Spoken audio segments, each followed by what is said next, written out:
에너지가 너무 많이 나갔나?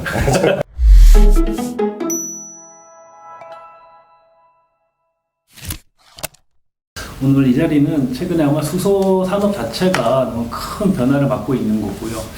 그런 변화 속에서 아마 이제 그 새롭게 이 수소 시장을 바라보는 분들은 굉장히 복잡하게 이해가 쉽지 않을 만큼 큰 변화를 지금 빠르게 진행하고 있는데, 이제 그런 부분들에 대해서 산업 생태계 내에서 어떤 생산과 공급 측면, 그리고 시장과 그에 따르는 기술 측면, 그리고 저희가 이런 현재의 상황에서 어떻게 시장을 바라보고 또 대안이 있으면 어떤 것들이 있지, 이제 그런 부분에 대해서 여러분들의 좋은 의견을 한번 듣도록 하겠습니다. 간단하게 좀 소개를 하고 이제 진행을 하도록 하겠습니다. 수소융합 얼라이언스 산업부분 본부장을 맡고 있는 이승훈입니다. 저는 에너지경제연구원의 이태의 연구위원입니다. 네, 저는 한국에너지공대 김창이라고 합니다. 저는 에너지기술평가원 수소 PD 박진남입니다. 진짜 뭐 국내 수소 쪽 분야에서는 거의 최고의 전문가들 오늘 이 자리에 다 모시게 돼서 저 또한 영광입니다. 먼저 일단은 지금 뭐 수소 시장에서 가장 큰 이슈가 아마 수소법 같습니다. 지금 지난해부터 계속해서 지금 국회에 계류돼 있고 아직 통과가 안 돼 있는 상황인데, 지금 그런 상황에서 지금 정권도 좀 바뀌어 있는 상황이고요. 그러다 보니까 이게 앞으로 시장이 어떻게 될까라는 시장의 궁금함이 굉장히 많은 것 같아요. 그래서 일단은 이승훈 본부장님께서 수소법 지금 계류 상황하고 이게 뭐 전망하기 좀 쉽진 않겠습니다만은 어떻게 좀 바라보시는지 얘기 좀 부탁드리겠습니다. 일단 지금 수소법은 이제 작년 7월 정도 이제 국회에서 의원 발의로 해서 한 3분의 국회의원이 지금 발의를 한 상태고요. 그리고 이제 이제 소위죠. 산업과 이제 중소기업을 담당하는 소위 쪽에서 지금 3번의 이제 소위 심의를 했는데, 이제 2번은 사실은 민주당 쪽에 재생에너지와 관련돼서 일단 반대 의견을 냈고, 한 번은 국민의힘에서 원자력 수소 관련된 내용을 해서 반대 의견을 내서 지금 이제 정권이 바뀌는 시기인데도 불구하고 지금 국회에 법안이 계류 중에 있는 상태라고 보시면 됩니다. 어쨌든 지금 수소법을 큰 틀에서 말씀을 해주셨지만 사실은 가장 큰 관심은 CHPS 제도가 아니겠습니까? 이게 이제 기존에 있는 RPS 제도 내에서 이제 수소 분야를 떼내서 따로 독립된 의무 할당제를 지금 하겠다라는 건데, 이 CHPS에 대해서 이게 앞으로 그러면 이게 지금 법이 통과되고 통과되지 않고 그 영향이 크겠습니다만, 일단은 그 자체 제도에 대해서 한번 우리 박진남 PD님께서 조금 설명을 좀 부탁드리겠습니다.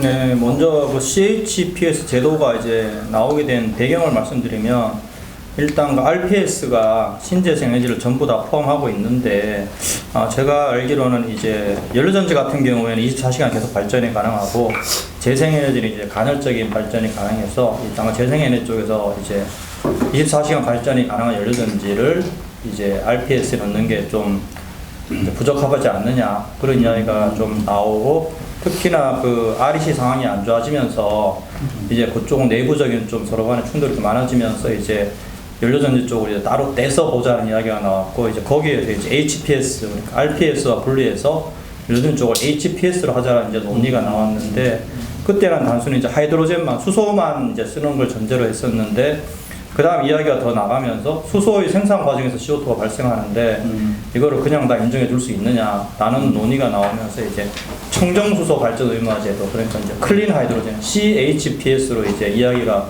최종적으로 흘러갔고요. 네. 뭐 현재까지 제가 알기로는 어쨌든 이게 뭐 구체적으로 제도가 생기진 않았습니다. 이제 이렇게 타이틀하고 내용에 대해서 논의가 되는 상황이고, 이걸 하려면 이제 제일 큰 게 먼저 그러면 클린 하이드로젠이 뭐냐, 그러니까 청정수소의 정의를 먼저 해야 되는데, 유럽하고 일본하고 중국 같은 경우에는 어느 정도 수치가 있거든요. 가이드라인 CO2 배출량을 기반으로 해서 청정수소의 기준이 있는데, 우리나라는 그걸 지금 이제 기준을 만들기 위해서 지금 과제가 진행 중입니다. 그래서 예정대로 진행되면 아마 24년 정도에는 청정수소 관련된 연구는 이제 어떻게 제도를 만들 것인가에 대한 연구 정도는 마무리가 될 거고요.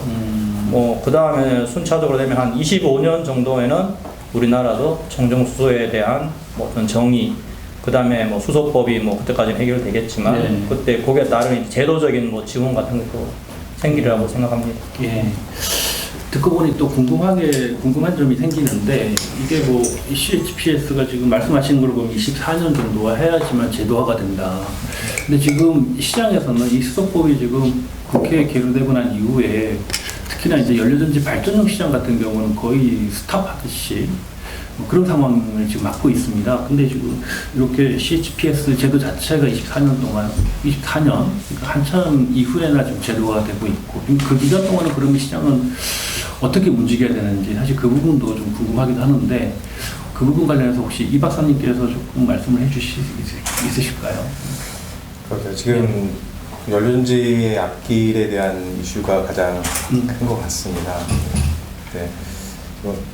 저는 지금 조금은 연료전지에 대해서 지금 우리 정부가 방향성을 조금 다르게 잡아야 되는 게 아닌가 하는 생각을 가지고 있거든요. 네. 발전단을 위주로 가는 이런 현재의 모습보다는 오히려 분산해서 뭐 조금 구체적으로 한다면 뭐 산업단지 한 단 같은 것들을 중심으로 하는 분산형 발전 전원으로서 일정한 발전원을 꾸준히 줄 수 있는 그런 지역에 분산형으로 들어가는 것이 더 낫고 메인 발전원으로서 생각하는 것은 조금 어렵지 않나라는 생각을 가지고 있기 때문에 어쨌든 지금에 있는 상황보다는 다른 전략으로 접근해야 된다라고 생각을 하고 있고요. 예. 뭐 조금 전체적으로 지금 수소만 보는 것이 아니라 조금 전체 전력 전체를 본다고 하면 청정수소 발전 의무화 제도에서 CHPS가 빠짐으로써 RPS에서 분리가 되면 지금 이제 분리되지 않고 RPS를 가져가고 있기 때문에 기업들이 이 부분을 사서 할 수 있는 부분이 있는데, 이게 빠져나가게 되면 그만큼은 재생에너지로 또 메꿔야 되는 부분이 있거든요. 그렇죠. 예. 근데 그렇게 되면 이제 REC가 지나치게 높아질 거라는 시장의 우려도 조금 있긴 있습니다. 그런 부분에 대해서도 복합적으로 좀 고민이 조금 해결이 돼야, 그러니까 단지 수소뿐이 아니라 복합적인 고민이 조금 돼야 되지 않나 좀 생각하고 있습니다. 이게 사실 하나하나의 주제가 너무 중요한 부분이고 시장의 임팩트가 큰 부분이라 사실 이 하나만 놓고 봐도 사실 몇 시간 동안 토론이 가능한 주제라고 봐집니다. 이제 그렇게 보면 계속해서 저희가 무한정 시간을 계속 갖고 토론을 할 수는 없고, 그러면 다른 부분을 조금 넘겨볼게요. 지금 이제 아까 수소법 말씀하실 때 소위에서 이제 그 반대 의견이 원전을 그린 수소로 포함할 거냐 말 거냐라는 부분인데, 지금 정권이 바뀌면서 일단은 원전이 굉장히 우호적인 환경으로 변화되고 있는 건 분명한 것 같습니다. 그렇게 되면 원전 수소가 들어온다 그러면 지금 정부에서 계획된 그 2040년, 2050년에 어떤 그런 그 에너지 원간의 수소 공급 부분에서 좀 뭔가 비중이 달라지지 않을까라는 생각을 해보는데, 혹시 그 부분에서 혹시 그 이승문 본부장님이 잠깐 말씀을 좀 주실 수 있을까요? 일단 이제 그 소위 논의할 때 약간의 오해가 좀 있는 게 뭐냐면, 네. 지금 수소법 개정안 자체는 네. 일단 이제 그 수소의 생산에 따른 CO2 배출량에 따라서 등급을 매기는 기준을 이제 만들기 위한 이제 법적 근거를 만드는 겁니다. 이 안에는 이게 계질 수소다, 원자력 수소다 이런 내용이 없습니다. 지금. 없는데도 불구하고 소위 때 그런 논의가 되면서 그런 사유로 해가지고 사실 이게 통과가 안 된 그런 거라서, 이런 부분에 대해서 일단 오해가 없도록 이제 청정수소 인증제 자체는 CO2 배출량에 따른 등급을 매기는 거지, 그런 이제 제도를 도입하기 위한 법적 근거를 이제 수소법에 개정안으로 놓은 거지, 이제 뭐 수소 생산 방법에 따라서 어떤 논의가 된 게 아니다라는 걸 일단 먼저 얘기를 하고 싶고요. 원자력 수소가 일단 저희 쪽에서 이제 정권이 이제 바뀌면서 원자력 수소에 대한 이제 가능성이 높아지는 거를 알기 때문에 저희 쪽에서 이제 분석을 좀 했습니다. 했는데 이제 저희가 분석한 결과를 보게 되면 일단 원전 수소는 일단 전체 에너지원에서 재생에너지의 변동성을 줄여주는 기저발전으로 충분히 역할을 할 수 있을 것이다. 충분히 기대가 되는 부분이죠. 네, 그런 부분이 기대가 되고요. 그다음에 원전에서 수소를 생산하는 것에 관련돼서 지금 당장 생산이 가능한가에 대한 부분, 그리고 이제 원자력 쪽에서 얘기하는 이제 수소 생산 기술들 이런 것들 분석을 좀 해봤더니 일단 수소 이제 지금 고온 증기 원자로죠. 아직 개발은 안 됐습니다. 이게 이제 2050년도에 뭐 개발이 완료될 것이다 예측은 하고 있는데 이 원자로를 이용해서 생산되는 전기의 전량 수소 생산을 한다 그러면 1기가와트 원전으로 약 20만 톤의 수소를 생산할 수가 있습니다.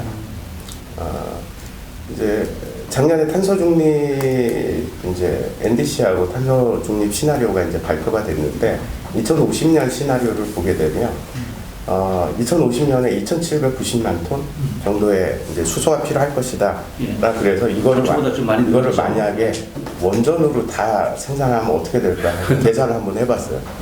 해봤더니 예. 원전 1기가짜리 140기가 필요하더라고요. 그러면 이거는 이제 우리나라는 땅덩어리도 좋고 하기 때문에 원전이 수소를 생산하는 주된 역할을 하기에는 조금 어려울 것이다. 뭐 이런 일단 판단이 내려지고요.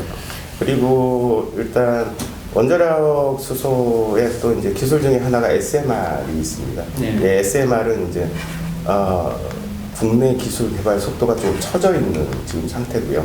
미국의 이제 뉴스케이라든지 이런 쪽에서 실증 사업을 하고 있고, 러시아에서 한 2기 정도 지금 돌아가고 있는데, 뭐 이런 원전 쪽 관련돼 가지고 이제 SMR 실증 정도는 이번 할 수 만약에 뭐 이제 도전한다 그러면 결국에 우리나라 SMR이 인허가 예정일이 한 28년 정도 됩니다. 네. 그러면 이제 뭐 새로운 정권에서 만약에 원전 뭐 실증을 한다 그러면 해외에서 이제 SMR 기술 수입해서 실증이라도 한번 해볼 수 있는 그런 기회는 있지 않을까 예상이 됩니다. 예, 이 토론 전에 오늘 금일 그 토론할 주제를 한 번도 보지도 않고 오셨다고 하셨는데 아주 자판기처럼 입력만 하고 나오니까 놀랐습니다. 그 지금 이렇게 말씀하시면 또 잘 모르시는 분들은 그 원전의 수소를 어떻게 생산한단 말이야라고 또 아마 이렇게 궁금해하시는 분들이 계실 것 같은데 그 부분에 대해서는 우리 김창희 박사님이 어쨌든 뭐 원전을 하게 되면 수전의 방식으로 돌려야 될 것 같은데요. 그 부분에 대해서 조금 설명 좀 부탁드리겠습니다. 네, 방금 저도 지금 질문을 계속 열심히 보면서 컨닝을 좀 하고 있는 상황에서 질문을 주셨는데, 그래서 지금 원전에 대해서 이제 기존에는 우리나라 이제 수전에 대한 연구에 대해서 그렇게 별로 긍정적이지 못했어요. 일단 기본적으로 전력을 공급하는 소스가 중요했지 그 전력을 역으로 이용해서 뭔가를 만든다는 것은 그렇게 받아들여지지 않았거든요. 결국 뭐 전력 수급 계획이나 해서 이제 전력을 얼마만큼 우리가 확보해야 되냐는 그런 질문들이 좀 많았기 때문에 그만큼 그에서 그 생각을 안 했기 때문에 초기에 우리나라가 이제 원자력을 초고온 원자로를 만들 때도 결국 그런 수전의 방식보다는 우리가 이제 열압 방식이라고 해서 이런 케미칼이나 온도를 이용해서 우리가 이제 물로부터 수소를 끄집어내는 그런 연구를 좀 집중을 했었던 거였습니다. 한 10년 정도 저희가 연구를 했었는데요. 근데 이제 지금 이제 수전의 기술도 이제 많이 발전하고 그리고 이제 재생에너지 이슈가 되다 보니까 재생에너지 변동성을 충분히 흡수하기 위해서 이제 수전의 장치가 활용이 되던 부분이 있었는데 그만큼 이 효율도 많이 올라온 상태가 됩니다. 그러다 보니까 지금 원자력으로 이용해서 우리가 수전으로 수소를 만든다. 이건 어떻게 보면 수전에 하는 입장에서 보면 굉장히 아주 반길만한 일인 겁니다. 그러니까 전원 소스 자체가 굉장히 마일드하거든요. 저희 쪽에서 볼 때는. 그러니까 재생에너지 자체는 간헐적이기도 하고 굉장히 또 이용률 측면에서도 보면 뭐 태양광이나 이런 부분은 이용률도 굉장히 떨어지는데 원자력은 뭐 기저버를 사용할 정도로 굉장히 안정적으로 전력을 공급하다 보니까 충분히 우리가 이제 활용이 좋습니다. 근데 이제 그거는 1대1 매치할 때 얘기고요. 우리가 이제 그 개통에서 에너지 믹스로서 이제 원전이 들어가게 된다면 뭐 그전에 재생에너지가 우리가 어쨌든 보급이 되게 되면 결국은 재생에너지 태양광이 일시적으로 들어오게 되면 기저부하를 조금 줄여줘야 되거든요. 그러니까 그걸 흡수하기 위해서 그런 부분에서 우리가 원전을 연결한다 하더라도 개통에서 끌어온다 하더라도 원전 자체도 태양광이 들어오거나 하면 부하를 좀 내려야 되거든요. 그런 부분이 발생한다고 하면 다시 역으로 수전의 장치가 정말 안정적으로 일정한 전력을 계속 받을 것이냐 그렇게 되진 않을 것 같은 좀 생각도 들어요. 그러니까 아직까지는 우리가 전력 계통을 어떻게 운영할 건지에 대한 명확한 좀 답을 안 내놨기 때문에 말할 수는 없겠지만 그러다 보니까 독일이나 이런 데서도 뭐 플러스 디아 시장이라든가 이런 식으로 해서 그런 뭐 역으로 이제 그 전력을 갖다 계속 흡수하게 하는 그런 수전의 장치가 활용이 되니까 이런 부분에서도 보면 수전의 장치가 계속 그런 변동성 있는 전력을 받을 수밖에 없겠구나라는 좀 생각은 들어요. 다만 이제 재생에너지처럼 그렇게 급격하게 들어오는 건 아닐 테고 조금 마일드하게 전력이 좀 플러스 마이너스 움직이는 게 아닌가라는 좀 생각을 갖고 있습니다. 그래서 이용률 측면이나 뭐 이런 면에서 보면 일정하게 전력이 온다는 것은 수전의 개발에서 굉장히 조금 난이도가 줄어들었다 이렇게 말씀드릴 수 있겠습니다. 그렇군요. 어쨌든 결국은 수소가 당위성을 확보하기 위해서는 재생에너지의 가능성을 보완하는 측면, 그러니까 남는 전기를 갖고 수소를 저장하는 측면, 이제 이 부분이 많이 강조가 됐었는데 이제는 이제 수소 경제가 본격화되고 확산되면서 그 많은 수소를 어떻게 공급해야 되는가라는 어떤 그런 측면에서 바라봤을 때는 원전이 하나의 또 대안 요소가 될 수도 있겠다, 그런 말씀으로 이해가 되는 부분이고요. 뭐 자연스럽게 이제 수소 공급 측면을 말씀을 이제 얘기가 나왔는데 마지막으로 그러면은 우리 정부에서는 이제 어쨌든 국내의 재생에너지 어떤 그런 환경 자체가 그렇게 썩 좋은 상황은 아니기 때문에 해외에서 많은 양의 수소를 도입할 계획을 지금 갖고 있습니다. 그래서 제가 알기로도 아마 관련된 연구 용역을 산업부에서 아마 발주를 해서 이미 다 끝난 걸로 알고 있는데 아직 정부에서 발표를 안 했기 때문에 모든 걸 여기서 공개할 수는 없겠습니다만은 그 연구 영역에 관련해서 조금 들여다보신 우리 이승훈 본부장님께서 해외 수소 수입과 관련해서 간단하게 어떻게 진행될 건지 시기라든가 뭐 어떤 이슈가 있는지 그런 부분에서 조금 말씀 부탁드리겠습니다. 저는 뭐 이제 처음에 이제 수소법에 따른 이제 청정수소 인증제 뭐 이런 얘기를 좀 했는데 일단 인증제라는 게 결국 이제 CO2 배출량이 얼마나 나오느냐 이거를 가지고 등급을 매기는 거죠. 예. 이게 이제 등급이 매겨지면 이제 국제 거래를 할 수 있는 일단 기반이 됩니다. 예, 수소를 이제 자기 나라에서 그냥 수전해로 만들어가지고 이렇게 하면 문제가 없는데 만약에 해외에서 이걸 수입하는 이제 시기가 된다 그러면 이런 인증제가 없으면 수소가 어떻게 만들어지는지 알 수가 없겠죠. 그래서 일단 국제적으로 원산지 보증제라는 게 있어요. 그러니까 GO라고 이제 유럽 쪽에서는 표현을 하더라고요. 그래서 이런 원산지 보증제도와 그거와 같은 이제 수소 쪽의 일환의 이제 하나의 제도로서 이제 청정수소 인증제를 좀 바라보면 되고요. 그리고 지금 현재 국제수소 거래 관련돼 가지고 이제 각국의 산업부가 모여서 만든 국제 협의체가 있습니다. 이게 이제 IPHE라고 하는데 이 IPHE에서 벌써 이 국제수소 인증을 위해서 지금 국제 간의 수소 거래를 어떻게 할 것인가 여기에 대한 논의가 지금 되고 있습니다. 그래서 거기에는 IPH에는 지금 TF가 2개가 이제 일종의 워킹 그룹이죠. 2개가 이제 운영이 되는데 하나에서는 이제 인증제를 어떻게 각국의 인증제가 다 달라져 버리면 그렇죠. 문제가 생기잖아요. 그래서 이런 인증제를 국제 표준화시키는 방법 그리고 이제 국제 수소 거래를 하기 위해서 이제 지금의 이제 국제적 규약들이 있어요. WTO라든지 아니면 이제 각 국의 이제 규약들 이런 것들을 검토를 지금 하고 있습니다. 하고 있어서 준비를 좀 하고 있다 이렇게 보시면 되고요. 유럽 같은 경우는 지금 벌써 인증제를 연구한 지가 한 5, 6년 됐어요. 이제 됐고 지금 이걸 법제화하기 위해서 실증 사업을 한 3년 전부터 지금까지 계속 해오고 있는데 엊그제 이제 신문을 봤더니 이제 인증제가 이제 TUV에서 수소 이제 LCA를 통한 인증이죠. 그 인증을 통해서 이제 CO2 배출량을 인증을 해준 첫 번째로 이제 전 세계에서 첫 번째로 인증을 해줬다 하고 발표가 나왔더라고요. 그러니까 어떻게 보면 우리나라보다 훨씬 빠르고요. 그래서 이제 지금 이런 국제 수소 거래는 결국에 이제 에너지를 굉장히 많이 수입하는 나라들. 이제 우리나라도 한 93% 수입하고 있고 일본도 한 90% 넘게 비슷한 환경이죠. 이제 독일도 많이 지금 수입하고 있고 하는데 지금 유럽 쪽에서 독일이 가장 빠르게 움직이고 있고 네덜란드, 그다음에 일본, 그리고 우리 또 근처에 있는 중국, 그다음에 우리나라 이렇게 지금 움직임이 굉장히 활발하고 또 이거와 더불어서 이제 수출하는 나라들이 있을 거 아니에요. 그렇죠. 재생에너지 발전 단가가 굉장히 낮은 그린 수소를 생산하는데 이제 단가가 굉장히 낮은 나라들, 이제 사우디라든지 뭐 오만, 카타르, 뭐 호주, 칠레 이런 나라들이 접촉을 굉장히 많이 해오고 있습니다. 네. 국내 우리나라만 접촉 안 하겠죠. 이제 에너지 수입 많이 하는 일본이나 뭐 네덜란드, 독일이나 이런 데 다 이제 접촉을 하겠지만은 그래서 이게 일단 국제 수소 거래가 이제 갈 거다라는 거는 어느 정도 예측이 되고요.